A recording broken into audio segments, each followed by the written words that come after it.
በስመ አብ ወወልድ ወመንፈስ ቅዱስ አሐዱ አምላክ አሜን። የተወደዳችሁ የእግዚአብሔር ቤተሰቦች የእናታችን የእመቤታችን የቅድስት ድንግል ማርያም የአስራት የቃል ኪዳን ልጆች በወደደን ባፈቀረን በአንድያ ልጁ በኢየሱስ ክርስቶስ ፍጹም ሰላም እንደምን ቆያችሁ?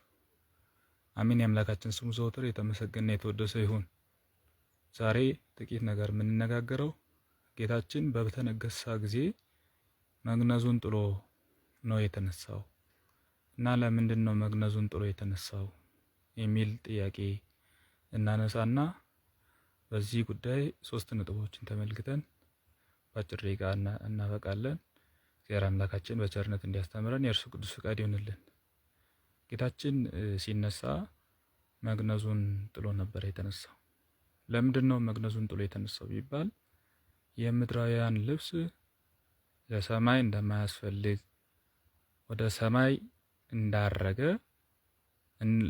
ለሰማያዊ ሕይወት የምድራዊ ልብስ እንደማያስፈልግ ሲያመለክተን ጌታችን አምላካችን መድኃኒታችን ኢየሱስ ክርስቶስ መግነዙን ወይንም በምድር የተገነዘበትን ጨርቅ ጥሎ ነው የተነሳው። ሁለተኛ ድጋሚ ስለማይሞት አልዓዛር ሲነሳ ከነ መግነዙ ነው የተነሳው። እሱ ድጋሚ ሞት አለበት፣ መግነዙ ድጋሚ ታስፈልጓለች። ክርስቶስ ግን ድጋሚ ላይሞት ነውና የተነሳው። ክርስቶስ ድጋሚ እንደማይሞት ሲያመለክተን ድጋሚ ይመጣል፣ ለመሞት አይደለም ግን የሚመጣው። በልቦናችን ክርስቶስ ዙፋን አድርጎ ነግሶ እንዳይኖር የሚያደርጉ ነገሮች እኛ በሕይወት እያለን እንድንሞት ያደርጉናል። ክርስቶስ ድጋሚ አይሰቀልልንም። አሁን ኃጢአት ብንሰራ ድጋሚ አይሰቀልልንም። ይሄን ብሎም ደግሞ በሩን ዝግ አላደረገውም። በንስሐ እንድንታደስ ንስሐ የሚባል በር ሰጥቶልናል።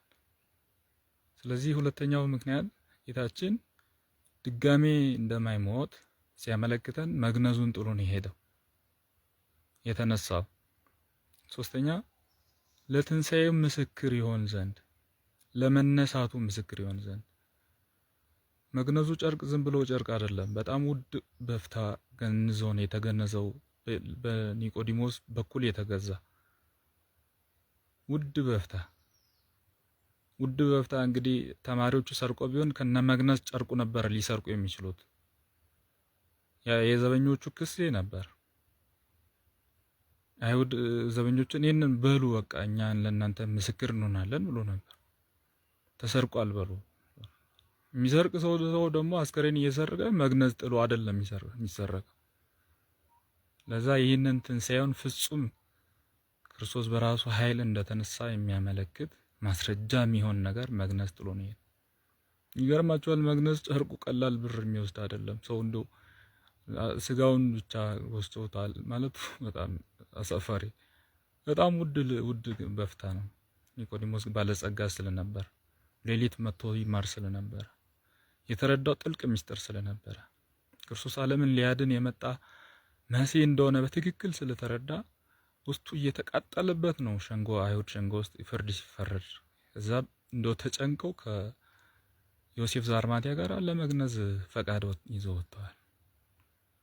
እና በዚህ በውድ በፍታ ኒቆዲሞስ የገነዘውን መግነዝ ጥሎ መነሳቱ ክርስቶስ በእውነት ተነሳ እንጂ መሰረቅ አለመሆኑን ያስረዳ ዘንድ አምላካችን ይህንን አደረገልን። ያስተማረን የመከረን የገሰጸን የቅዱሳን አምላክ ስሙ ዘወትር የተመሰገነ የተወደሰ ይሁን። ወስብሐት ለእግዚአብሔር።